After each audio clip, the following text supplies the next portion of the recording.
It's a special no-hitter edition of the Cubs Pub, returning to business Sunday night, September 14th, and it'll live in Cub infamy. The Big Z, Carlos Zambrano, no-hitter, no-hitter, no-hitter. Cubs win, Cubs win, Cubs win. 3 in a row now, 5-0. They beat the Astros, and what started out as a strange night with the Cubs playing in Houston in what is called a neutral field, a Miller Park in Milwaukee, was really filled with more than 23,000 Cub fans.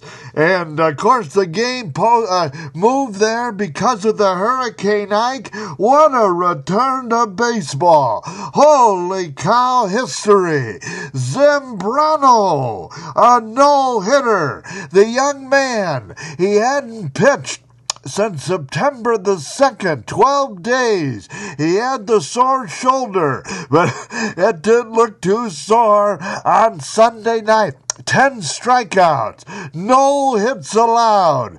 He did hit a batter, and he struck out this fella Erstad for the thrilling final out on a 3-2 pitch.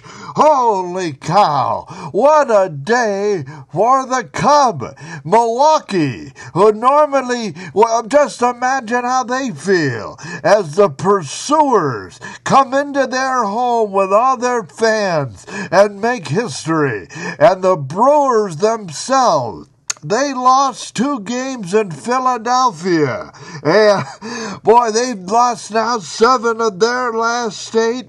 The Cubs now lead them by 7 1/2 games in the standings, that magic number we talk about. It's now down to 7.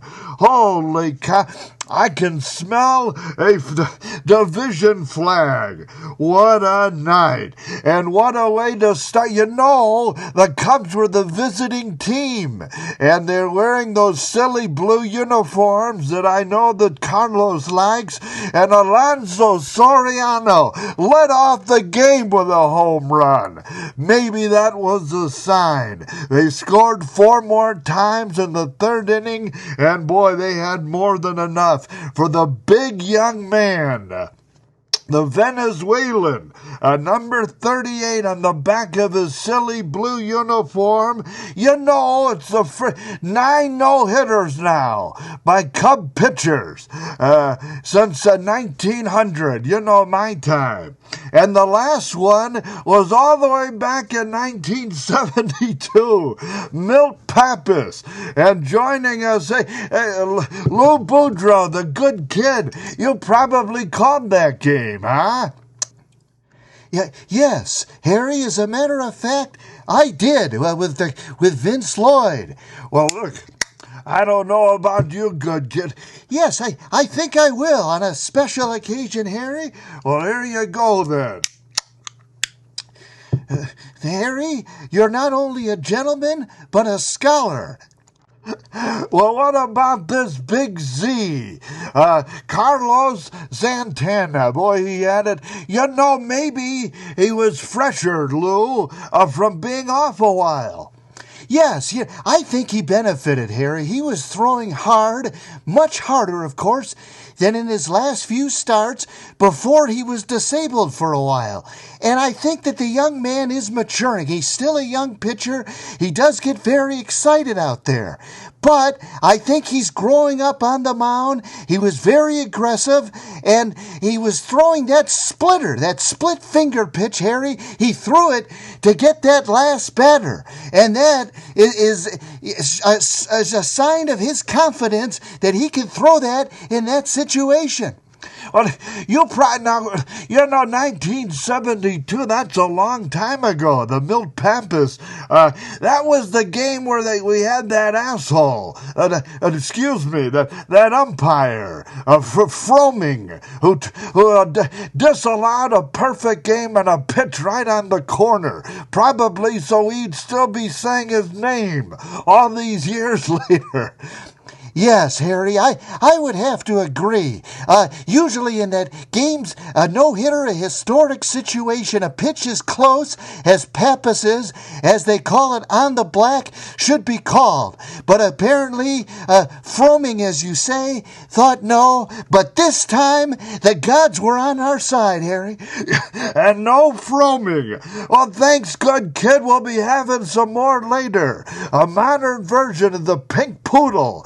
Cub fans, I know this is the night to, but it's a school night. Yeah, the hell with that.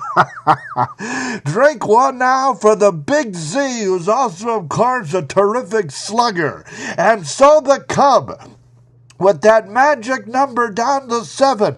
They'll enjoy tonight in Milwaukee, and in just a few hours they'll be playing again. A day game Monday. Then they'll play Milwaukee in their own ballpark, Wrigley Field, starting Tuesday night. I don't know that things have looked better for the Chicago National League Bucks. Wait, one more thing from Lou. Look at, we're going over on our time tonight.